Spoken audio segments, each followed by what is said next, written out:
ಎಲ್ಲರಿಗೂ ನಮಸ್ಕಾರ. ನನ್ನ ಯೂಟ್ಯೂಬ್ ಚಾನೆಲ್ಗೆ ಸ್ವಾಗತ. ಇಂದಿನ ವಿಡಿಯೋದಲ್ಲಿ ನಾನು ಸದಾಶಿವ ಸೊರಟೂರು ಇವರು ಬರೆದಂತಹ ಭಂಟಿ ಅನ್ನುವಂಥ ಕಥೆಯ ಪ್ರಶ್ನೋತ್ತರವನ್ನು ಹಾಕ್ತಾ ಇದ್ದೇನೆ ವಿದ್ಯಾರ್ಥಿಗಳೇ. ಮೊದಲಿಗೆ ಸದಾಶಿವ ಸೊರಟೂರು ಇವರ ಪರಿಚಯವನ್ನು ನೋಡ್ತಾ ಹೋಗೋಣ. ಕನ್ನಡದ ಉದಯೋನ್ಮುಖ ಕಥೆಗಾರರು ಎಂದು ಗುರುತಿಸಿಕೊಂಡಿರುವಂತಹ ಸದಾಶಿವ ಸೊರಟೂರು ಇವರು ದಾವಣಗೆರೆ ಜಿಲ್ಲೆಯ ಹೊನ್ನಾಳಿ ತಾಲೂಕಿನ ಸೊರಟೂರಿನವರು. ಇವರು ಅನೇಕ ಕಥೆ ಕವನಗಳನ್ನು ಬರೆದಿದ್ದಾರೆ.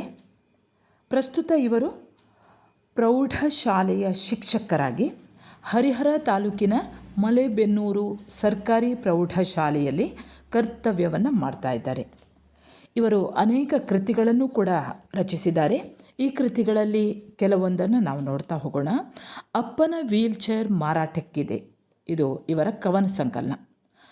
ಆ ಹಾದಿ ಎನ್ನುವಂತಹ ಪುಸ್ತಕ ಒಂದು ರಸ್ತೆಯ ಬಗ್ಗೆ ಬರೆದಿರುವಂತಹ ಕಥೆ. ನೀಲಿ ಚಿಟ್ಟೆ ಇದು ಮಕ್ಕಳಿಗಾಗಿ ಬರೆದಂತಹ ಕಥಾ ಸಂಕಲನ. ಲೈಫ್ನಲ್ಲಿ ಏನಿದೆ ಸರ್, ಷರತ್ತುಗಳು ಅನ್ವಯಿಸುತ್ತವೆ, ಕನಸುಗಳಿವೆ, ಕೊಳ್ಳುವವರಿಲ್ಲ. ಇವು ಇವರ ಲೇಖನಗಳ ಸಂಗ್ರಹವಿರುವಂತಹ ಕೃತಿಗಳು. ದೇವರೇ ಅವಳು ಸಿಗದಿರಲಿ, ಇದು ಪ್ರೇಮಪತ್ರದ ಹೊತ್ತಿಗೆ. ಅರ್ಧ ಬಿಸಿಲು ಅರ್ಧ ಮಳೆ, ಇದು ಇವರ ಮೊದಲ ಕಥಾ ಸಂಕಲನ. ಬಸ್ಸಿನಲ್ಲಿ ಬರೆದ ಕಂಡಕ್ಟರ್ ಕವಿತೆಗಳು ಎಂಬುದು ಇತ್ತೀಚೆಗೆ ಬಂದ ಅವರ ಒಂದು ಹೊಸ ಕೃತಿ. ಇನ್ನು ವಿದ್ಯಾರ್ಥಿಗಳೇ, ಈ ಭಂಟಿ ಅನ್ನುವಂತಹ ಕಥೆಗೆ ಸಂಬಂಧಿಸಿದ ಹಾಗೆ ಹಲವಾರು ಪ್ರಶ್ನೆಗಳು ಬರ್ತವೆ. 8 ಅಂಕದ ಪ್ರಶ್ನೆ ಇರ್ಬೋದು, 5 ಅಂಕಗಳ ಪ್ರಶ್ನೆ ಇರ್ಬೋದು, 5 ಅಂಕಗಳ ಪ್ರಶ್ನೆ ಇರ್ಬೋದು, ಹಾಗೆ 1 ಅಂಕದ ಪ್ರಶ್ನೆಗಳು ಕೂಡ ಬರ್ತವೆ. ಸರಿಯಾಗಿ ಈ ಕಥೆಯನ್ನು ಕೇಳಿಸಿಕೊಂಡ್ರೆ ಸಾಕು. ಮೊದಲಿಗೆ ನಾನು ಈ ಪ್ರಶ್ನೆಗಳನ್ನು ಹೇಳ್ತೇನೆ, ಆನಂತರ ನೀವು ಕಥೆಯನ್ನು ಕೇಳ್ತಾ ಹೋಗಿ. ಮೊದಲ ಪ್ರಶ್ನೆ ನೋಡಿ, 8 ಅಂಕದ ಪ್ರಶ್ನೆ ಇದು. ಪ್ರಾಣಿಗಳು ಮನುಷ್ಯರಿಗಿಂತ ಎಷ್ಟೋ ಮೇಲು ಎಂಬುದನ್ನು ಭಂಟಿ ಕತೆ ಹೇಗೆ ಪ್ರತಿಪಾದಿಸುತ್ತದೆ?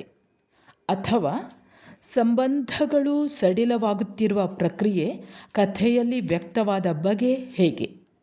ಮೂರನೇ ಪ್ರಶ್ನೆ, ಮನುಷ್ಯತ್ವವಿಲ್ಲದ ಜಗತ್ತಿಗಿಂತ ಹುಚ್ಚು ಹಿಡಿದ ತನ್ನ ನಾಯಿಯೇ ಮೇಲು ಎಂದು ಕಥಾನಾಯಕನಿಗೆ ಅನಿಸಲು ಕಾರಣವೇನು? ಇನ್ನು 6 ಅಂಕದ ಪ್ರಶ್ನೆ ನೋಡಿ, ಭಂಟಿ ಹಾಗೂ ಕಥಾನಾಯಕನ ಬಾಂಧವ್ಯದ ಕುರಿತು ಬರೆಯಿರಿ. ಹಾಗೆ ಇನ್ನೊಂದು ಪ್ರಶ್ನೆ, ಭಂಟಿ ಕಥೆಯ ಆಶಯವನ್ನು ತಿಳಿಸಿರಿ. ಹಾಗೆ ಭಂಟಿ ಅನ್ನುವಂತಹ ವಿಷಯದ ಬಗ್ಗೆ ಟಿಪ್ಪಣಿ ಕೂಡ ಕೇಳಬಹುದು. ವಿದ್ಯಾರ್ಥಿಗಳೇ, ನಾನು ಉಡುಪಿ ಜಿಲ್ಲೆಯಿಂದ ವಾಸಂತಿ ಅಂಬಲ್ಪಾಡಿ. ನೀವು ನನ್ನ ಚಾನೆಲ್ಗೆ ಹೊಸಬರಾಗಿದ್ದಲ್ಲಿ ಮೊದಲು ಸಬ್ಸ್ಕ್ರೈಬ್ ಮಾಡೋದನ್ನು ಮರೆಯದಿರಿ. ನೀವು ಕೊಡುವಂತಹ ಬೆಂಬಲವೇ ನನಗೆ ಮುಂದೆ ಇನ್ನಷ್ಟು ಪಾಠಗಳನ್ನು ಮಾಡಲಿಕ್ಕೆ ಉತ್ತೇಜನವಾಗ್ತದೆ. ವಿದ್ಯಾರ್ಥಿಗಳೇ, ಮೊದಲಿಗೆ ನೀವು ಸಬ್ಸ್ಕ್ರೈಬ್ ಮಾಡಿಕೊಳ್ಳಿ, ಹಾಗೆ ಒಂದು ಲೈಕ್ ಕೊಡಿ, ಕಮೆಂಟ್ ಮಾಡಿ, ನಿಮ್ಮ ಫ್ರೆಂಡ್ಸಿಗೂ ಕೂಡ ಶೇರ್ ಮಾಡ್ತಾ ಹೋಗಿ. ಸರಿ, ಈಗ ಕಥೆಯನ್ನು ಸದಾಶಿವ ಸೊರಟೂರು ಇವರು ಬರೆದಂತಹ ಕಥೆಯನ್ನು ಪ್ರಾರಂಭಿಸ್ತೇನೆ ನೋಡಿ. ಇಲ್ಲಿ ಭಂಟಿ ಅನ್ನುವಂಥದ್ದು ಒಂದು ನಾಯಿಯ ಹೆಸರು. ಈ ನಾಯಿ ನಿಜವಾಗಿ ನಾವು ನೋಡಲಿಕ್ಕೆ ಹೋದರೆ ಮನುಷ್ಯರಿಗಿಂತ ಪ್ರಾಣಿಗಳು ಎಷ್ಟೋ ಮೇಲು ಅನ್ನುವಂಥದ್ದನ್ನು ನಾವು ಒಂದಿಷ್ಟು ಹಿಡಿ ಪ್ರೀತಿಯನ್ನು ತೋರಿಸಿದರೆ ಅದು ಜೀವನದುದ್ದಕ್ಕೂ ಪ್ರೀತಿಯನ್ನು ತೋರಿಸ್ತಾ ಹೋಗ್ತದೆ. ಮನುಷ್ಯರು ಹಾಗಲ್ಲ, ಒಂದು ಚೂರು ಪ್ರೀತಿಯನ್ನು ತೋರಿಸಿದ್ರು ಮತ್ತೆ ಯಾವುದೋ ಒಂದು ಕಾರಣಕ್ಕಾಗಿ ಅವರು ಆ ಪ್ರೀತಿಯನ್ನು ಮರೆತು ಬಿಡ್ತಾರೆ.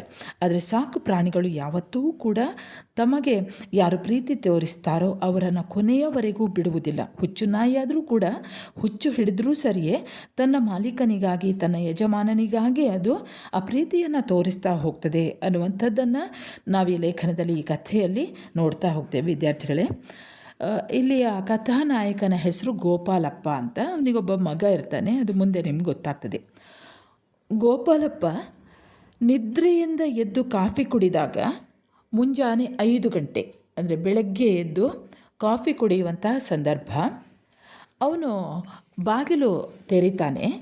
ಬಾಗಿಲು ತೆರೆದ ತಕ್ಷಣ ಆತನ ಸಾಕುನಾಯಿ ಭಂಟಿ ಓಡಿ ಹೋಗಿ ರಸ್ತೆಯ ಮೇಲೆ ನಿಂತು ಒಮ್ಮೆ ಗೋಪಾಲಪ್ಪನನ್ನು, ಮತ್ತೊಮ್ಮೆ ರಸ್ತೆಯ ಆಚೆ ಕಡೆ ನೋಡುವುದನ್ನು ನೋಡ್ತಾ ನಿಲ್ತದೆ.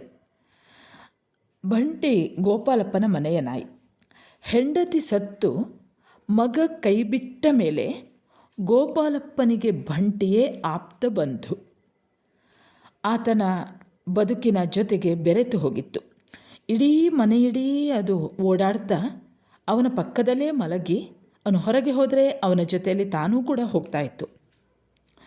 ಆತ ಬೇಸರದಲ್ಲಿದ್ದರೆ, ಅಂದರೆ ಗೋಪಾಲಪ್ಪ ಬೇಸರದಲ್ಲಿದ್ದರೆ ಅವನೊಂದಿಗೆ ಆಟ ಆಡುತ್ತಾ ಅವನ ಜೀವನದ ಒಂದು ಅಂಗವೇ ಅನ್ನುವ ಹಾಗೆ ಆ ನಾಯಿ ಬೆರೆತು ಹೋಗಿತ್ತು. ದಿನ ಬೆಳಗ್ಗೆ ಗೋಪಾಲಪ್ಪ ಬೇಗನೆ ಏಳ್ತಾ ಇದ್ದ. ಬೇಗ ಎದ್ದು ಆ ಬಂಟಿಯ ಜೊತೆಗೆ ಅಲೆ ಇದ್ದಂತಹ ಸಮುದ್ರ, ಕಡಲ ತೀರದ ಮರಳಿನ ಮೇಲೆ ಇಲ್ಲವೇ ಅಲ್ಲಿಯೇ ಇರುವಂಥ ಒಂದು ಕಲ್ಲು ಬೆಂಚಿನ ಮೇಲೆ ಕೂತು ಎಷ್ಟೋ ಹೊತ್ತಿನ ನಂತರ ಮನೆಗೆ ವಾಪಸ್ಸಾಗ್ತಾ ಇದ್ದ. ಹೀಗೆ ಹಿಂತಿರುಗಿ ಬರುವಂತಹ ಸಂದರ್ಭ, ಹಿಂತಿರುಗಿ ಬರುವಾಗ ಮನೆಯ ಸಮೀಪದಲ್ಲಿ ಇದ್ದಂತಹ ಒಂದು ವೃತ್ತದಲ್ಲಿ, ಸರ್ಕಲ್ನಲ್ಲಿ ಟೆಲಿಫೋನ್ ಬೂತನ್ನು ಕ್ಷಣಕಾಲ ನೋಡ್ತಾ ನಿಂತು ಆನಂತರ ಮನೆ ಕಡೆ ಬರ್ತಾ ಇದ್ದ. ಇದು ದಿನನಿತ್ಯದ ವಾಡಿಕೆ. ಹಾಗೆ ನಿಂತಾಗಲೆಲ್ಲ ಆ ಬಂಟಿಯೂ ಕೂಡ ಯಾವುದೇ ತಂಟೆ ಮಾಡದೆ ಆತನೊಂದಿಗೆ ನಿಂತು ಬಿಡ್ತಾ ಇತ್ತು. ಗೋಪಾಲಪ್ಪ ಈ ಟೆಲಿಫೋನ್ ಬೂತನ್ನು ಹೀಗೆ ನೋಡ್ತಾ ನಿಲ್ಲಲಿಕ್ಕೆ ಒಂದು ಕಾರಣವೂ ಇದೆ. ಆ ಕಾರಣ ಆತನ ಸ್ವಂತ ಮಗ ಅನೀಶ್ನ ವರ್ತನೆ ಕಾರಣ. ಇಂದು ಗೋಪಾಲಪ್ಪ ಗಮನಿಸ್ತಾರೆ, ಈ ಬಂಟಿಯ ಹುರುಪು ಸ್ವಲ್ಪ ಒಂದು ಉಲ್ಲಾಸದಲ್ಲಿ ಇರುವಂಥದ್ದು ಯಾಕೋ ಒಂಚೂರು ಕಡಿಮೆ ಆಗಿತ್ತು. ಗೋಪಾಲಪ್ಪನ ಅರಿವಿಗೆ ಇದು ಬರ್ತದೆ. ಅವನು ಆದರೂ ಹೀಗೆ ಏನೋ ಒಂದು ಅದರಲ್ಲಿ ಆ ಉತ್ಸಾಹ ಕಡಿಮೆಯಾಗಿದ್ದುದನ್ನು ಆ ಬಂಟಿ ಏನೂ ತೋರಿಸಿಕೊಳ್ಳುವುದಿಲ್ಲ. ಅದೇನೋ ಲವಲವಿಕೆಯಲ್ಲಿ ಇರಲಿಕ್ಕೆ ಪ್ರಯತ್ನಿಸ್ತಾ ಇತ್ತು. ಹಾಗಂತ ಅದು ಗೋಪಾಲಪ್ಪನಿಗೆ ಗೊತ್ತಾಗ್ತಾ ಇತ್ತು. ನಿನ್ನೆ ಮಧ್ಯಾಹ್ನವೇ ಆ ನಾಯಿಗೆ ಜ್ವರ ಬಂದಿತ್ತು. ಹಾಗಾಗಿ ಗೋಪಾಲಪ್ಪ ಒಂದು ಮಾತ್ರೆಯನ್ನು ಕೊಟ್ಟಿದ್ದ. ಮಾತ್ರೆ ತಗೊಂಡ ತಕ್ಷಣ ನಾಯಿಯ ಜ್ವರ ಕಡಿಮೆ ಆಗಿತ್ತು. ಆದರೂ ಅದರ ವರ್ತನೆಯಲ್ಲಿ ಏನೋ ಒಂದು ಬದಲಾವಣೆ ಕಾಣ್ತಾ ಇತ್ತು. ಡಾಕ್ಟ್ರನ್ನು ಕರ್ಕೊಂಡು ಬಂದು ಗೋಪಾಲಪ್ಪ ಆ ನಾಯಿಯನ್ನು ತೋರಿಸ್ತಾರೆ. ಆಗ ಡಾಕ್ಟರ್ ಹೇಳ್ತಾರೆ, ಆ ನಾಯಿಗೆ ಹುಚ್ಚು ಹಿಡಿದಿದೆ ಅಂತ. ಡಾಕ್ಟರ್ ಹೇಳ್ತಾರೆ, ಈ ನಾಯಿಯನ್ನು ಕೊಲ್ಲುವುದೇ ಒಂದು ದಾರಿ ಅಷ್ಟೇ, ಮತ್ತೇನು ಮಾಡಲಿಕ್ಕಾಗೋದಿಲ್ಲ ಅಂತ ಹೇಳಿ ಹೋಗ್ತಾರೆ. ಬಂಟಿ ಇಲ್ಲದೆ ಯಾವ ಒಂದು ಸಂದರ್ಭ, ಯಾವ ಒಂದು ಕ್ಷಣವನ್ನೂ ಕೂಡ ಊಹಿಸಲಾಗದ ಗೋಪಾಲಪ್ಪ, ಈ ನಾಯಿ ಒಳಗೆ ಓಡ್ಕೊಂಡು ಬರ್ತದೆ, ನಾಲಿಗೆ ಹೊರ ಹಾಕಿದೆ, ಜೊಲ್ಲು ಸುರಿಸ್ತಾ ಬೊಗಳ್ತಾ ಇರ್ತದೆ.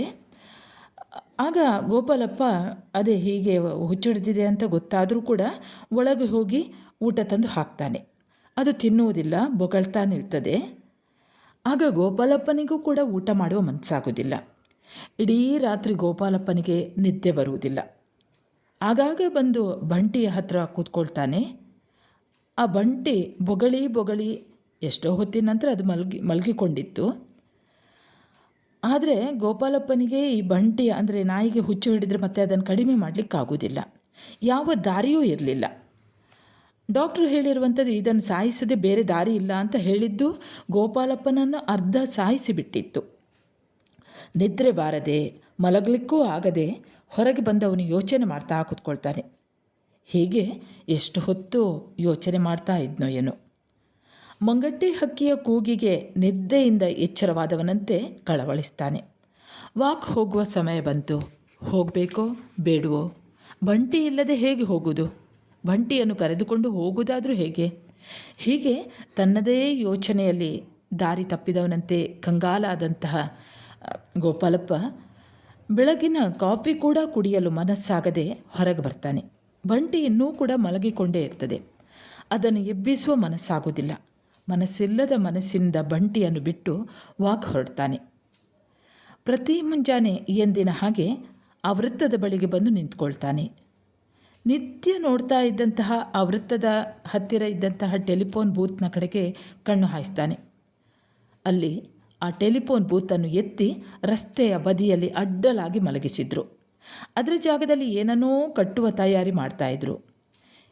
ಬಹುಶಃ ಈ ಬೂತನ್ನು ಇಂದೋ ನಾಳೆಯೋ ಸಾಗಿಸ್ತಾರೆ ಇರಬೇಕು ಅನ್ನುವಂಥದ್ದು ಗೋಪಾಲಪ್ಪನಿಗೆ ದೃಢವಾಗ್ತದೆ.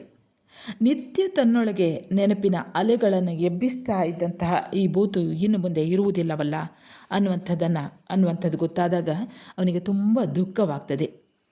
ಇಂದಿಗೂ ಕೂಡ ತನ್ನ ಮನಸ್ಸಿನಲ್ಲಿ ಅಚ್ಚಳಿಯದೆ ಉಳಿದಿರುವ ಆ ನಂಬರನ್ನು ಕೊನೆಯ ಬಾರಿ ನೋಡಲೇ ಅಂದುಕೊಂಡ. ಯಾರಾದರೂ ನೋಡಿಬಿಟ್ರೆ, ಬೂತ್ ಕದಿಯಲು ಬಂದ ಕಳ್ಳನಿರಬೇಕು ಅಂದ್ಕೊಂಡ್ಬಿಟ್ರೆ ಅಂತ ಭಯಪಡ್ತಾನೆ. ಬಾಗಿಲು ತೆರೆಯಲು ಮನಸ್ಸಾಗಲಿಲ್ಲ. ಕಡಲ ತೀರಕ್ಕೆ ಹೋಗಬೇಕಾದ ತನ್ನ ವಾಕ್ನ ನಿರ್ಧಾರವನ್ನು ಬದಲಿಸಿಬಿಡ್ತಾನೆ. ಅಲ್ಲೇ ಆ ಬೂತಿನ ಪಕ್ಕ ಕೂತಿರಬೇಕು ಅನ್ನಿಸ್ತದೆ ಅವನಿಗೆ. ಇನ್ನೂ ಆ ಬೂತ್ ಸಿಗುವುದಿಲ್ಲ. ಇಲ್ಲಿ ಮಲಗಿರುವ ಬೂತಿನಲ್ಲಿ ತನ್ನ ಮಾತುಗಳಿವೆ. ಫೋನಿನ ಅತ್ತ ಕಡೆಯಿಂದ ಸುರಿದ ಮಾತುಗಳಿವೆ.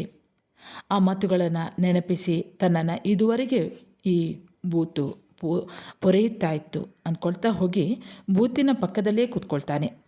ಆತನ ಮನಸ್ಸಿನಲ್ಲಿ ಒಂದೊಂದಾಗಿ ಮನಸ್ಸಿನ ಒಳಗೆ ಇದ್ದಂತಹ ನೆನಪಿನ ಅಲೆಗಳು ಮೇಲೇಳುತ್ತವೆ. ಈಗ ಈ ಕಥೆಯನ್ನು ನೆನಪಿನಲ್ಲಿ ಇಟ್ಕೊಳ್ಳಿ ವಿದ್ಯಾರ್ಥಿಗಳೇ. ಗೋಪಾಲಪ್ಪನ ಹೆಂಡತಿ ಲಕ್ಷ್ಮಿ, ಆಕೆ ಹೆಸರು ಲಕ್ಷ್ಮಿ.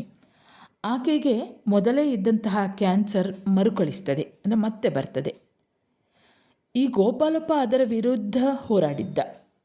ಮಗ ಅನೀಶ್ ಒಂದೆರಡು ಬಾರಿ ಬಂದು ಹೋದದ್ದು ಬಿಟ್ಟರೆ ಮತ್ತೇನೂ ಕೂಡ ಮಾಡಿರಲಿಲ್ಲ.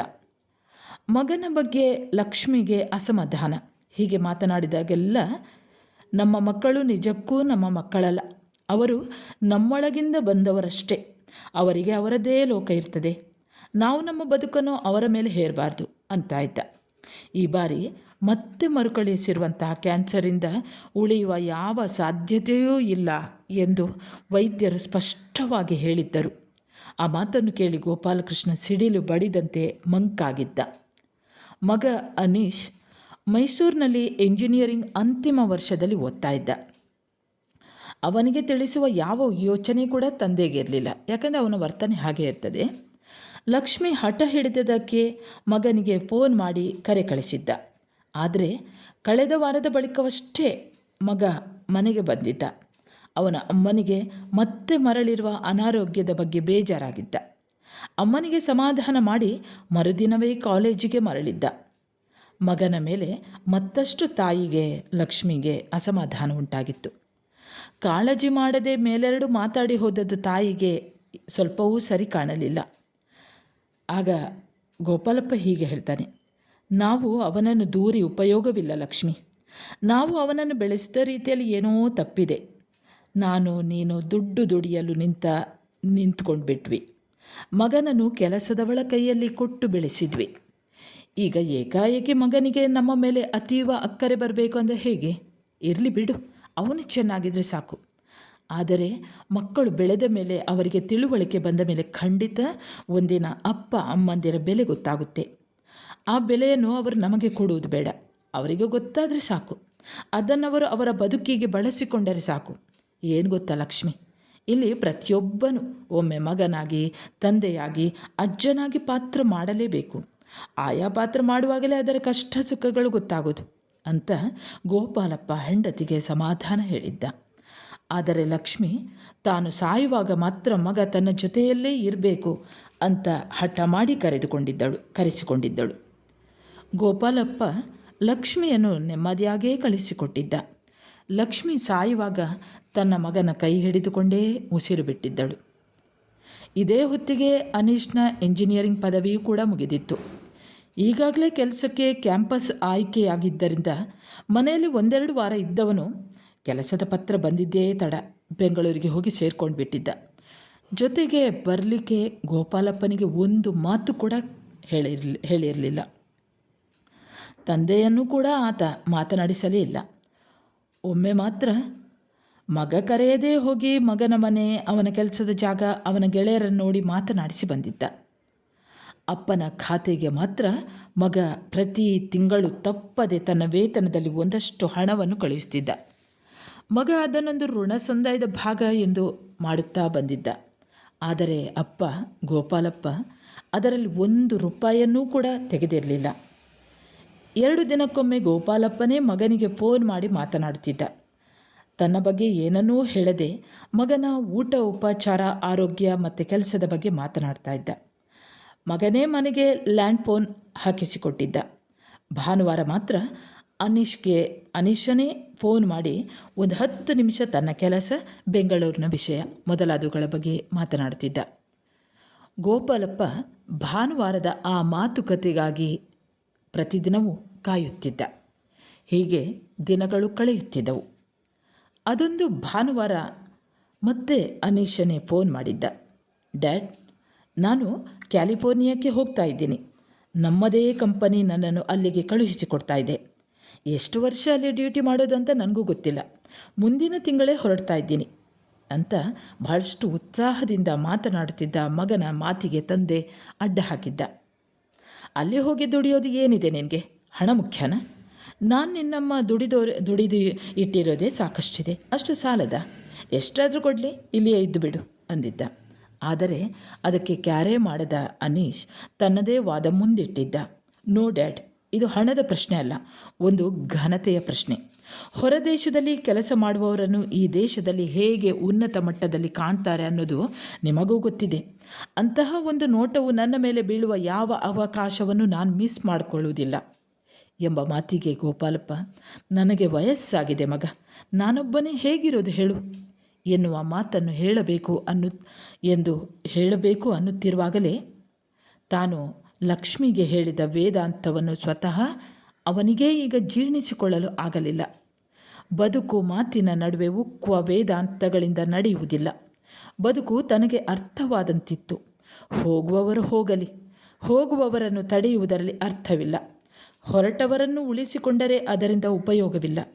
ತಾನು ಬೇಡ ಅಂದರೂ ಹೋಗಿಯೇ ಹೋಗ್ತಾನೆ ಅನ್ನುವುದು ಸ್ಪಷ್ಟವಿತ್ತು. ಆಯಿತು ಹೋಗು, ಆದರೆ ನಾನು ಸಾಯುವ ಮುಂಚೆಯಾದರೂ ಬಾ ಎಂದು ತುಂಬಿದ ಗಂಟಲಿಂದ ಗೋಪಾಲಪ್ಪ ಮಗನಿಗೆ ಹೇಳಿದ್ದ. ನಾನು ಹೋಗುವಾಗ ನೀವು ಬೆಂಗಳೂರಿಗೆ ಬನ್ನಿ. ಮನೆಯಲ್ಲಿ ಒಂದಷ್ಟು ಸಾಮಾನು ಇದೆ, ಅದನ್ನು ತೆಗೆದುಕೊಂಡು ಹೋಗಿ. ಮುಖ್ಯವಾಗಿ ಬಂಟಿ ಇದ್ದಾನೆ. ಇನ್ಮೇಲೆ ಅದರ ಸಂಪೂರ್ಣ ಜವಾಬ್ದಾರಿ ನಿಮ್ಮದು. ಅವನು ನನ್ನ ಇಷ್ಟದ ಬಂಟಿ ಎಂದಿದ್ದ ಅನೀಶ್. ಮಗ ಕ್ಯಾಲಿಫೋರ್ನಿಯಾಗೆ ಹೋಗುವಾಗ ಅವನನ್ನು ಕಳುಹಿಸಿ ವಾಪಸ್ ಬರುವಾಗ ಮಗ ಬಿಟ್ಟು ಹೋದ ಲಗೇಜ್ ಮತ್ತು ಬಂಟಿಯನ್ನು ಕರೆತಂದಿದ್ದ ಗೋಪಾಲಪ್ಪ. ಅಂದಿನಿಂದ ಬಂಟಿ ಗೋಪಾಲಪ್ಪನ ಸ್ವಂತ ಮಗನೇ ಆಗಿ ಹೋದ. ಕ್ಯಾಲಿಫೋರ್ನಿಯಾ ಸೇರಿದ ಬಳಿಕ ಮಗ 1 ತಿಂಗಳಾದರೂ ಫೋನ್ ಮಾಡಿರಲಿಲ್ಲ. ದಿನ ಎಲ್ಲೂ ಹೋಗದೆ ಫೋನಿನ ಮುಂದೆ ಕಾದದ್ದೇ ಬಂತು. ತಾನು ಆಚೆ ಹೋದಾಗ ಫೋನ್ ಬಂದರೆ ಏನು ಮಾಡುವುದು ಎಂದು ಎಲ್ಲೂ ಹೋಗದೆ ತಿಂಗಳಾನುಗಟ್ಟಲೆ ಮಗನ ಫೋನಿಗಾಗಿ ಕಾಯುತ್ತಾ ಕುಳಿತ ಗೋಪಾಲಪ್ಪ. ಇತ್ತ ಕ್ಯಾಲಿಫೋರ್ನಿಯಾಗೆ ಬಂದಿದ್ದ ಅನೀಶ್ ಕೆಲಸ, ಹೊಸ ಮನೆ, ಆಫೀಸ್ ಮತ್ತು ಅಲ್ಲಿಯ ವ್ಯವಸ್ಥೆಯ ಗಡಿಬಿಡಿಯಲ್ಲಿ ಅಪ್ಪನಿಗೆ ಕರೆ ಮಾಡುವುದನ್ನೇ ಮರೆತು ಬಿಟ್ಟ. ಕೆಲವೊಮ್ಮೆ ಮಾಡಲು ನೆನಪಾದರೂ ಈಗ ಅಲ್ಲಿ ರಾತ್ರಿಯಾಗಿದೆ, ಅಪ್ಪ ಮಲಗಿರುತ್ತಾರೆ, ಎಂದಾದರೂ ಮಾಡಿದರೆ ಆದೀತು ಎಂದು ಸುಮ್ಮನಾಗಿದ್ದ. 3-4 ತಿಂಗಳಾದರೂ ಮಗನಿಗೆ ಫೋನ್ ಬರಲಿಲ್ಲ. ಕಾದು ಬೇಸರಗೊಂಡ ಅಪ್ಪ ಕೋಪದಿಂದ ಮನೆಯ ಲ್ಯಾಂಡ್ ಫೋನ್ ತೆಗೆಸಿ ಹಾಕಿದ. ಫೋನ್ ತೆಗೆಸಿದ ಮೇಲೆ ಕಾಯುವಿಕೆಯ ಸಂಕಟ ತಪ್ಪಿ ಹೋಗುವುದು ಸಾಧ್ಯವಾಯಿತು. ಇತ್ತ ದಿನೇ ಬಂಟಿ ಗೋಪಾಲಪ್ಪನನ್ನು ಹಚ್ಚಿಕೊಳ್ಳತೊಡಗಿತು. ಗೋಪಾಲಪ್ಪನ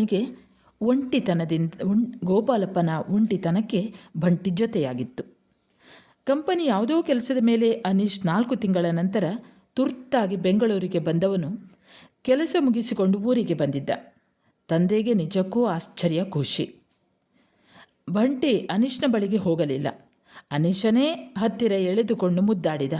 ಅದು ತಪ್ಪಿಸಿಕೊಂಡು ಓಡಿತು.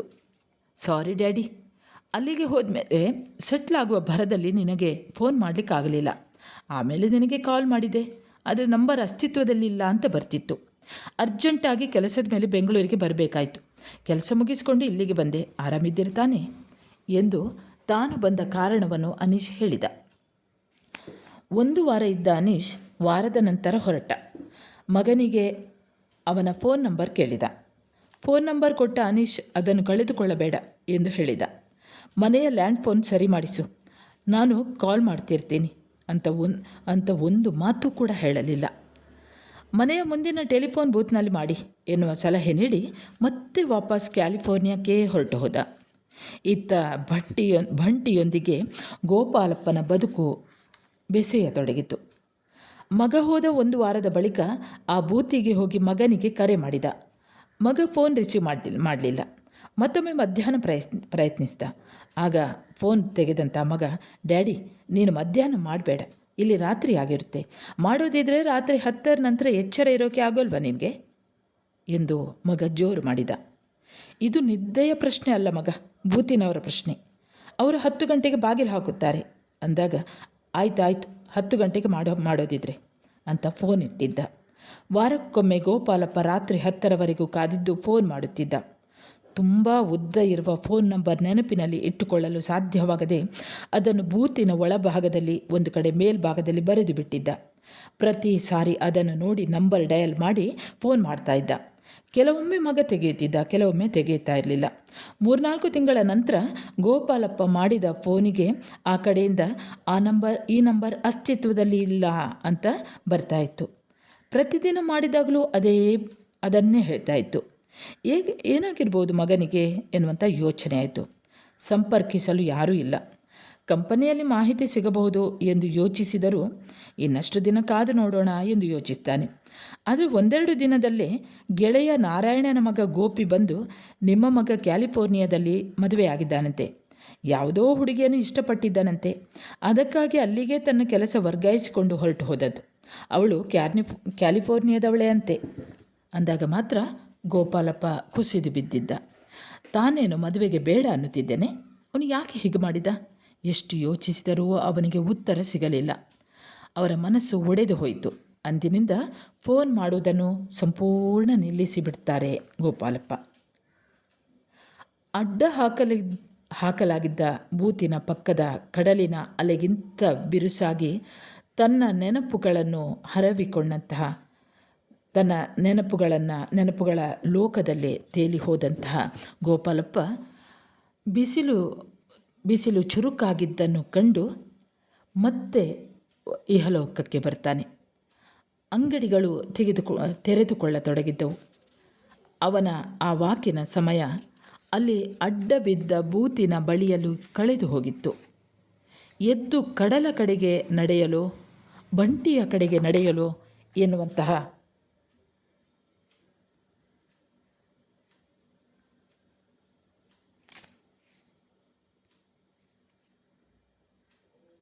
ದ್ವಂದ್ವದಲ್ಲೇ ಬಿದ್ದಂತಹ ಗೋಪಾಲಪ್ಪ ಒಮ್ಮೆ ಬಂಟಿಯನ್ನು ನೋಡಿಕೊಂಡು ಬರೋಣ, ನಂತರ ಕಡಲ ತಡಿಗೆ ಹೋದರಾಯಿತು ಎಂದು ಮನೆ ಹತ್ತಿರಕ್ಕೆ ಬರ್ತಾನೆ. ಇವನ ಬರುವಿಕೆಗೆ ಕಾದವರಂತೆ ಪುರಸಭೆಯವರು ಅವನ ಬಳಿಗೆ ಬಂದು, ಇವತ್ತು ಸಂಜೆಯ ಒಳಗೆ ಆ ನಾಯಿಯನ್ನು ಸಾಯಿಸಿ, ಇಲ್ಲದಿದ್ದರೆ ನಮಗೆ ಕೊಡಿ, ಸಾಯಿಸ್ತೇವೆ. ಹುಚ್ಚು ಹಿಡಿದಿರುವ ನಾಯಿಯನ್ನು ಮನೆಯಲ್ಲಿ ಇಟ್ಟುಕೊಳ್ಳುವಂತಿಲ್ಲ. ಬೀದಿಯಲ್ಲಿರುವ ಜನರಿಗೆ ಸೇಫ್ ಅಲ್ಲ. ನಮಗೆ ಬೆಳಿಗ್ಗೆಯಿಂದ 3-4 ಫೋನ್ ಬಂದಿದೆ ಎಂದು ಒಂದೇ ಉಸಿರಿಗೆ ಹೇಳಿದರು. ಅವರ ಜೊತೆ ಬೀದಿಯ ಜನರು ದನಿ ಕೂಡಿಸ್ತಾರೆ. ಹುಚ್ಚು ನಾಯಿ ಮನೆಯಲ್ಲಿ ಇಟ್ಕೊಂಡಿದ್ದೀರಲ್ಲ, ನಿಮಗೆ ಏನಾದರೂ ಹುಚ್ಚು ಹಿಡಿದಿದೆಯಾ ಹೇಳಿ ಎಂದು ಜೋರು ಮಾಡ್ತಾರೆ. ಗೋಪಾಲಪ್ಪನಿಗೆ ಏನು ಹೇಳಬೇಕು ಎಂದು ತೋಚಲೇ ಇಲ್ಲ. ಆಯಿತು, ಸಂಜೆಯೊಳಗೆ ಏನಾದರೂ ವ್ಯವಸ್ಥೆ ಮಾಡ್ತೇನೆ ಎಂದು ಅಲ್ಲಿ ನಿಲ್ಲದೆ ಮನೆಯೊಳಗೆ ಬಂದ. ಅವನ ಗಂಟಲು ಕಟ್ಟಿತ್ತು. ಮಲಗಿದ್ದ ಬಂಟಿ ಬಾಗಿಲು ತೆರೆದಾಗ ಎದ್ದು ನಿಂತಿತು. ಬೊಗಳಲು ಆರಂಭಿಸಿತು. ಅದರ ಪಕ್ಕ ಇಟ್ಟಿದ್ದ ಊಟವನ್ನು ಅದು ತಿಂದಿರಲಿಲ್ಲ. ಊಟವನ್ನು ಬದಲಾಯಿಸಿ ಬೇರೆ ಊಟ ಕೊಟ್ಟ. ಅದನ್ನು ಬಂಟಿ ತಿನ್ನಲಿಲ್ಲ. ಅದರ ತಲೆಯ ಮೇಲೆ ಒಮ್ಮೆ ಕೈಯಾಡಿಸಿದ. ಬೊಗಳುವುದನ್ನು ನಿಲ್ಲಿಸಿ ಮೊದಲು ಅವನನ್ನು ಮೌನವಾಗಿ ನೋಡಿತು. ಅದರ ನೋಟಕ್ಕೆ ಗೋಪಾಲಪ್ಪನ ದುಃಖದ ಕಟ್ಟೆ ಒಡೆಯಿತು. ಅದನ್ನು ಹಿಡಿದುಕೊಂಡು ಬಿಕ್ಕಿ ಬಿಕ್ಕಿ ಅತ್ತ. ವ್ಯಗ್ರವಾಗಬೇಕಿದ್ದ ಬಂಟಿ ಮೌನವಾಗಿಯೇ ಅವನನ್ನು ನೋಡುತ್ತಾ ನಿಂತಿತು. ಸಾವರಿಸಿಕೊಂಡು ಎದ್ದ. ಅವನಿಗೆ ಮನೆಯಲ್ಲಿ ಇರಲಾಗಲಿಲ್ಲ. ಬಾಗಿಲು ಹಾಕಿ ಕಡಲ ಕಡೆಗೆ ಓಡತೊಡಗಿದ. ತಾನು ಅತೀ ದುಃಖಗೊಂಡಾಗ ಕುಳಿತುಕೊಳ್ಳುತ್ತಿದ್ದ ಕಲ್ಲು ಬೆಂಚಿನ ಮೇಲೆ ಕೂತ. ತಾನೊಂದು ಯಾವುದೋ ಧ್ಯಾನಕ್ಕೆ ಕೂತವನಂತೆ ಅಲುಗಾಡದೆ ಕೂತಿದ್ದ ಗೋಪಾಲಪ್ಪ. ಎಲ್ಲ ಸಮಸ್ಯೆಗಳಿಗೂ ಇಂದು ರಾತ್ರಿಯ ಒಳಗೆ ಪರಿಹಾರ ಸಿಗಬೇಕು. ಅಂತಹ ಪರಿಹಾರವೊಂದನ್ನು ಈ ಕಡಲು ಅಲ್ಲದೆ ಮತ್ಯಾರು ಕರುಣಿಸುತ್ತಾರೆ ಎಂಬುದು ಅವನಿಗೆ ಅರಿವಿತ್ತು. ಎದ್ದು ಕಡಲ ಹತ್ತಿರ ಬಂದು ಕೂತ. ಹೀಗೆ ಕಲ್ಲು ಬೆಂಚಿನಲ್ಲಿ ಕೂತಂತಹ ಗೋಪಾಲಪ್ಪ ಎದ್ದದ್ದು ಸೂರ್ಯಾಸ್ತವಾದ ನಂತರವೇ. ಇಂದು ರಾತ್ರಿಯ ಒಳಗೆ ಏನಾದರೂ ಒಂದು ನಿರ್ಧಾರವನ್ನು ತೆಗೆದುಕೊಳ್ಳಲೇಬೇಕು ಅಂತ ಅವನ ಮನಸ್ಸಿನಲ್ಲಿತ್ತು. ಹೌದು, ಒಮ್ಮೆಲೆ ಎದ್ದು ನಿಲ್ತಾನೆ. ಅವನು ಮನೆಗೆ ಕಡೆಗೆ ಹೊರಡ್ತಾನೆ. ಹೊರಡುವಾಗ ಅವನ ಕಣ್ಣಿನಲ್ಲಿ ಇದ್ದದ್ದು ಕಡಲು ಮತ್ತು ಬಂಟಿ. ತನ್ನ ಮಗ ಅನೀಶ್ ಚೂರೂ ನೆನಪಾಗ್ತಾ ಇಲ್ಲ. ಮನೆಗೆ ಬರ್ತಾನೆ ಅವನು. ಗೋಪಾಲಪ್ಪ ಸೀದಾ ಮನೆಯ ಒಳಗೆ ಬರ್ತಾನೆ. ಬಂಟಿ ಮಲಗಿತ್ತು. ಅದರ ತಲೆಯ ಮೇಲೆ ಒಂದು ಕೈಯಾಡಿಸ್ತಾನೆ. ಬೀರು ತೆಗೆದು ಏನನ್ನೋ ಹುಡುಕ್ತಾನೆ. ಕೆಲವೊಂದು ಕಾಗದಗಳನ್ನು ತೆಗೆದು ಓದ್ತಾನೆ. ಕೆಲವೊಂದು ಕಡೆಗೆ ತನ್ನ ಸಹಿಯನ್ನು ಹಾಕ್ತಾನೆ. ಅವುಗಳನ್ನೆಲ್ಲ ಎತ್ತಿಟ್ಟು ಅಡುಗೆ ಮನೆಗೆ ಹೋಗಿ ಒಂದು ಕಪ್ ಕಾಫಿಯನ್ನು ಕಾಯಿಸಿಕೊಂಡು ಕುಡಿತಾನೆ. ಎಂದೂ ಕೂಡ ಓದದೇ ಇದ್ದಂಥ ಒಂದು ಪುಸ್ತಕವನ್ನು ತೆಗೆದುಕೊಂಡು ಒಂದು ಅರ್ಧ ಗಂಟೆ ಓದ್ತಾನೆ. ಬಂಟಿಯ ಬೊಗಳುವಿಕೆ ಜೋರಾಗ್ತದೆ. ಪುಸ್ತಕವನ್ನು ಹಾಗೆಯೇ ತೆಗೆದಿಡ್ತಾನೆ. ಬಂಟಿಯ ಬಳಿಗೆ ಬರ್ತಾನೆ. ಅದರ ಚೈನನ್ನು ಬಿಚ್ಚುತ್ತಾನೆ. ಕೊರಳ ಪಟ್ಟಿ ಇರ್ತದೆ. ಆ ಚೈನನ್ನು ಬಿಚ್ಚಿದ್ದೇ ಅದು ಅವನ ಮೇಲೆ ಹಾರಿ ಬಿಡ್ತದೆ. ಹಾರಿ ಅವನ ಎದೆಯ ಭಾಗಕ್ಕೆ ಕಚ್ಚುತ್ತದೆ. ಆ ಕಚ್ಚಿದಲ್ಲಿ ಸಣ್ಣಗೆ ರಕ್ತ ಬರ್ತದೆ. ಆದರೆ ಗೋಪಾಲಪ್ಪ ಇದರಿಂದ ಸ್ವಲ್ಪವೂ ಹೆದರುವುದಿಲ್ಲ. ಹುಚ್ಚು ಹಿಡಿಯದೇ ಇದ್ದರೂ ಎದೆಗೆ ಕಚ್ಚಿದ್ದ ಮಗ ನಮ್ಮವರೇ ಅಂದುಕೊಂಡ ಜನರ ಹಲ್ಲಿನಲ್ಲಿರುವ ವಿಷದ ಮುಂದೆ ಪ್ರೀತಿಯ ಬಂಟಿ ಕಚ್ಚಿದ್ದನ್ನು ಪ್ರೀತಿಯಿಂದಲೇ ಸ್ವೀಕರಿಸ್ತಾನೆ. ಬಂಟಿಯನ್ನು ಒಮ್ಮೆ ಮನೆಯ ತುಂಬ ಓಡಾಡ್ತದೆ. ಆ ಬಂಟಿಯನ್ನು ಆತನೇ ಓಡಾಡಿಸ್ತಾನೆ. ನಂತರ ಬಂಟಿಯನ್ನು ಕರೆದುಕೊಂಡು ಹೊರಗೆ ಬರ್ತಾನೆ. ಮನೆಗೆ ಬೀಗ ಹಾಕದೆ ಹೊರಗೆ ನಡೆಯತೊಡಗುತ್ತಾನೆ. ಬೀದಿಯ ಜನ ಅವನನ್ನು ನೋಡಿ ಹೇಳ್ತಾರೆ, ಹುಷಾರು ಗೋಪಾಲಪ್ಪ, ನಿನಗೂ ಕಚ್ಚೀತು ಅಂತ. ಇನ್ನು ಕೆಲವರಂತೂ ವಾಪಸ್ ಬರುವಾಗ ನೀವು ಒಬ್ಬರೇ ಬನ್ನಿ, ಬಂಟಿಯೊಂದಿಗೆ ಬಂದರೆ ನಿಮ್ಮನ್ನು ಬೀದಿಯಿಂದ ಹೊರ ಹಾಕ್ತೇವಷ್ಟೇ, ಒಳ್ಳೆ ಹುಚ್ಚರ ಸಹವಾಸ ಆಯಿತು ಅಂತ ನಗುತ್ತಾರೆ. ಅವರೊಂದಿಗೆ ಗೋಪಾಲಪ್ಪನೂ ನಗುತ್ತಾನೆ. ಬಂಟಿ ಮತ್ತು ಗೋಪಾಲಪ್ಪ ಕಡಲಿನ ಕಡೆಗೆ ನಡೆಯತೊಡಗುತ್ತಾರೆ. ಬಂಟಿ ಅವರ ನಿಯಂತ್ರಣಕ್ಕೆ ಬರದ ಹಾಗೆ ವರ್ತಿಸ್ತದೆ. ಕೆಲವು ಜನ ಇವನ್ಯಾಕೆ ಇಷ್ಟೊತ್ತಿನಲ್ಲಿ ನಾಯಿ ಹಿಡಿದುಕೊಂಡು ಕಡಲ ಕಡೆ ಹೊರಟಿದ್ದಾನೆ ಎಂದು ಅನುಮಾನದಿಂದ ನೋಡ್ತಾರೆ. ದಾರಿಯ ಮಧ್ಯೆ ಬಂಟಿ ಗೋಪಾಲಪ್ಪನನ್ನು 2 ಬಾರಿ ಕಚ್ಚುತ್ತದೆ. ನಮ್ಮವರೇ ನಮಗೆ ಕಚ್ಚುವುದು, ಅದರಲ್ಲಿ ಬಂಟಿಯನ್ನು ಹೊರತಲ್ಲ. ಬಂಟಿ ಹುಚ್ಚು ಬಂದು ಕಚ್ಚುತ್ತಾನೆ. ನಮ್ಮ ಮಕ್ಕಳು ಹುಚ್ಚು ಬರದಿದ್ದರೂ ಕಚ್ಚುತ್ತಾರೆ. ಆ ನೋವಿಗಿಂತ ಈ ನೋವು ತುಂಬ ಹಿತವಾಗಿದೆ ಎಂದು ಕೂಗಿ ಹೇಳಬೇಕು ಅಂದುಕೊಳ್ಳುತ್ತಾನೆ. ಇಬ್ಬರನ್ನೂ ಕೂಡ ಆ ಕಡಲು ಸ್ವಾಗತಿಸ್ತದೆ. ಏಕಾಂಗಿ ಕಡಲು. ಅಲ್ಲಿ ಯಾರೂ ಇರಲಿಲ್ಲ. ನಿರ್ಜನ ತೀರ. ಜನರು ಯಾರೂ ಕೂಡ ಇರಲಿಲ್ಲ. ಬಂಟಿಯನ್ನು ಹಿಡಿದುಕೊಂಡು ತಾನು ಯಾವಾಗಲೂ ಕೂರುತ್ತಿದ್ದ ಆ ಕಲ್ಲು ಬೆಂಚಿನ ಮೇಲೆ ಕೂತ. ಬಂಟಿ ಎಳೆದಾಡ್ತಾ ಇತ್ತು. ಅದು ಕಚ್ಚಿದ ಜಾಗದಲ್ಲಿ ರಕ್ತ ಹರಿಯುತ್ತಾ ಇತ್ತು, ಉರಿಯುತ್ತಾ ಇತ್ತು ಕೂಡ. ಸ್ವಲ್ಪ ಹೊತ್ತು ಕೂತಿದ್ದು ಎದ್ದು ಬಂಟಿಯೊಡನೆ ಗೋಪಾಲಪ್ಪ ಕಡಲ ಕಡೆ ನಡೆಯತೊಡಗುತ್ತಾನೆ. ಕಡಲು ಹತ್ತಿರವಾಗುತ್ತಿದ್ದಂತೆ ಅವನು ಇನ್ನಷ್ಟು ಸಂಭ್ರಮಗೊಳ್ಳುತ್ತಾನೆ. ಹೌದು, ಸಾವು ತುಂಬ ಸುಂದರ ಎಂದು ತನ್ನಷ್ಟಕ್ಕೆ ತಾನು ಹೇಳಿಕೊಳ್ಳುತ್ತಾನೆ. ಅಲೆಗಳು ಆತನನ್ನು ಸ್ವಾಗತಿಸುತ್ತವೆ. ನೀರಿನ ಸ್ಪರ್ಶಕ್ಕೆ ಬಂಟಿ ಬೆಂಕಿಯಂತಾದ. ಅಂದರೆ ಹುಚ್ಚುನಾಯಿಗಳಿಗೆ ನೀರನ್ನು ಕಂಡರಾಗುವುದಿಲ್ಲ. ಚಿಮ್ಮಿ ಬರುತ್ತಿದ್ದ ದೊಡ್ಡ ದೊಡ್ಡ ಅಲೆಗಳು ಅವರನ್ನು ದಡಕ್ಕೆ ಎಸೆಯುವ ಪ್ರಯತ್ನ ಮಾಡುತ್ತಿದ್ದವು. ಆದರೆ ಗೋಪಾಲಪ್ಪ ಅಲೆಗಳ ಮಾತುಗಳನ್ನು ಕೇಳಿಸಿಕೊಳ್ಳಲು ಸಿದ್ಧನಿರಲಿಲ್ಲ. ಮತ್ತಷ್ಟು ಕಡಲಿನ ಒಳಗೇ ನುಗ್ಗತೊಡಗುತ್ತಾನೆ. ಬಂಟಿ ಹಿಂದಕ್ಕೆ ಎಳೆಯುತ್ತದೆ. ಆದರೆ ಅದನ್ನು ಬಿಡದೆ ಇವನು ಇನ್ನೂ ಬಲವಾಗಿ ಎಳೆದುಕೊಂಡು ಹೋಗುತ್ತಾನೆ. ಇವನ ಆ ಛಲಕ್ಕೆ ಅಲೆಗಳು ಶರಣಾಗಿ ಬಿಡುತ್ತವೆ. ಈಗ ಕಡಲು ಅವನ ಕತ್ತಿನವರೆಗೂ, ಅಂದರೆ ಕುತ್ತಿಗೆಯ ಭಾಗದವರೆಗೂ ಕಡಲು ಬರುತ್ತದೆ. ಬಂಟಿ ಮುಳುಗಿ ಈಜುತ್ತಾ ಇರುತ್ತದೆ. ಇವರ ಸಂಕಟ ನೋಡಲಾರದೆ ಆ ಕಡಲು ಒಂದು ದೊಡ್ಡ ಅಲೆಯನ್ನು ಅವನ ಕಡೆಗೆ ಕಳುಹಿಸಿಕೊಡುತ್ತದೆ. ಜೋರಾಗಿ ಓಡಿ ಬಂದ ಅಲೆ ಬಂಟಿಯನ್ನು, ಗೋಪಾಲಪ್ಪನನ್ನು ತನ್ನ ಒಡಲೊಳಗೆ ಹಾಕಿಕೊಂಡು ಹೋಗಿ ಕಡಲ ಎದೆಯ ಒಳಗೆ ಹಾಕಿತು. ಕಡಲು ಇಬ್ಬರನ್ನೂ ತನ್ನ ಬಂಧುಗಳಂತೆ ತಬ್ಬಿಕೊಳ್ಳುತ್ತದೆ. ಅಂದರೆ ಇಲ್ಲಿ ಮಗನ ಕರುಳಿಲ್ಲದ ಮಾನವೀಯತೆ ಇಲ್ಲದೇ ಇರುವಂಥದ್ದು, ಅಮಾನವೀಯ ವರ್ತನೆ, ಮನುಷ್ಯತ್ವವಿಲ್ಲದ ಜಗತ್ತಿಗಿಂತ ಹುಚ್ಚು ಹಿಡಿದ ತನ್ನ ತಾಯಿಯೇ ಮೇಲು ಅಂತ ಇಲ್ಲಿ ಕಥಾನಾಯಕ ಗೋಪಾಲಪ್ಪ ಅಂದುಕೊಳ್ತಾನೆ. ಹೀಗೆ ಈ ಒಂದು ಕಥೆ ಮನುಷ್ಯತ್ವ ಇಲ್ಲದೇ ಇರುವಂತಹ ಮನುಷ್ಯರಿಗಿಂತ, ಮಾನವೀಯತೆ ಇಲ್ಲದೇ ಇರುವಂತಹ ಮನುಷ್ಯರಿಗಿಂತ ಮಾನವೀಯತೆ ಇರುವಂತಹ ಆ ಪ್ರಾಣಿಗಳೇ ಹೆಚ್ಚು ಅನ್ನುವಂಥದ್ದನ್ನು ಈ ಕತೆ ಬಹಳಷ್ಟು ಧ್ವನಿಪೂರ್ಣವಾಗಿ ಇಲ್ಲಿ ಧ್ವನಿಸ್ತದೆ. ವಿದ್ಯಾರ್ಥಿಗಳೇ, ಮೊದಲೇ ನಾನು ಪ್ರಶ್ನೆಗಳನ್ನು ಹೇಳಿದ್ದೇನೆ. ಆ ಪ್ರಶ್ನೆಗಳಿಗೆ ನೀವು ಇದೇ ಕಥೆಯನ್ನು ಬರೆಯಿರಿ. ಮುಂದೆ ಇನ್ನೊಂದು ಹೊಸ ಪಾಠದೊಂದಿಗೆ ಮತ್ತೆ ಬರುತ್ತೇನೆ. ಅಲ್ಲಿಯವರೆಗೆ ನಮಸ್ಕಾರ.